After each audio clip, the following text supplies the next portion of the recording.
Alors aujourd'hui, on va parler amende. Alors, déjà de celle que je vais me prendre parce que je vais citer le nom d'une marque. Oui, Yacine, ici c'est la règle, tu dois payer 5 francs à chaque fois que tu prononces le nom d'une marque à l'antenne. Ouais, si Alex a appelé cette radio Redline Radio, c'est juste que KGB Line Radio, c'était un peu trop long. C'est ça. Heureusement qu'il n'y a aucune entreprise qui s'appelle Alexis, hein, vu le nombre de fois que je te cite. Mon compte en banque sera encore plus vide que les églises après une bonne vague de Covid. Oh là là, j'aurais enfin de l'argent. Non, moi je propose qu'on instaure le droit de citer le nom d'une marque si elle a elle-même été condamnée par le ministère public de la Confédération. Alors Alex, tu vas me dire non mais là c'est trop facile, ça laisserait la possibilité de citer toutes les banques suisses. Alors certes, mais aujourd'hui je ne vais pas parler de banque, mais de Glencore, l'entreprise suisse de matières premières. Elle a été condamnée à payer 152 millions de francs. 152 millions, vous vous rendez compte? Avec un tel montant, je pourrais faire 30 millions de blagues sur la précarité financière d'Alexis. Il arriverait à tacler tout le temps. Et il me resterait encore 2 millions pour continuer à le narguer. Oh le bâtard. C'est la bonne. Alors qu'est-ce que Glencore pourquoi est-ce que Glencore a été condamné cette fois-ci? Eh bien pour corruption en République démocratique du Congo. Après, vu le pédigré de l'entreprise, on est presque soulagé. Hein. Ça va, c'est que de la corruption cette fois. C'est comme si on apprenait que Jeffrey Dahmer ne payait pas le bus.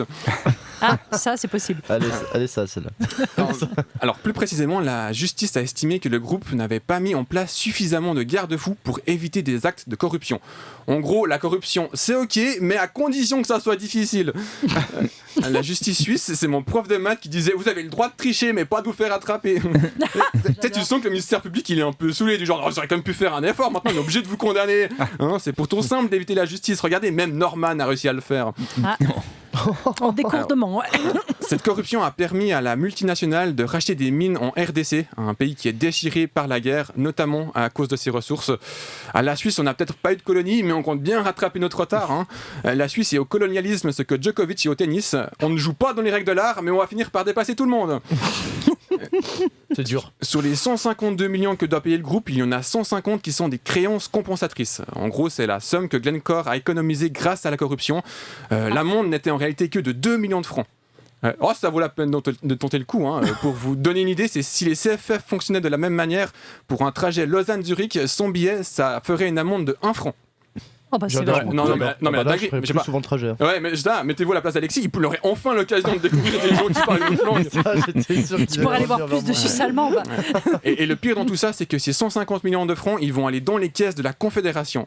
La loi 6 ne permet pas de les restituer à la RDC. Voilà. Si la Suisse avait un gosse et qu'il volait le goûter des autres à la pause, elle le mettrait au cours pendant 5 minutes, tout en se goinfrant avec les goûters volés. Il y a des parlementaires qui veulent changer cette loi, mais on est en Suisse, alors je me fais peu d'illusions. On sait tous que la RDC ne va jamais toucher l'argent de cette amende, pendant que moi, je vais être bien obligé de payer la mienne. Oh là là, Bravo. merci Antoine. Bravo, vraiment Merci, super. sauf pour les vannes politique. à mon encontre. C'est le trublion du paysage audiovisuel suisse romand, il est fou. Tu Ouais.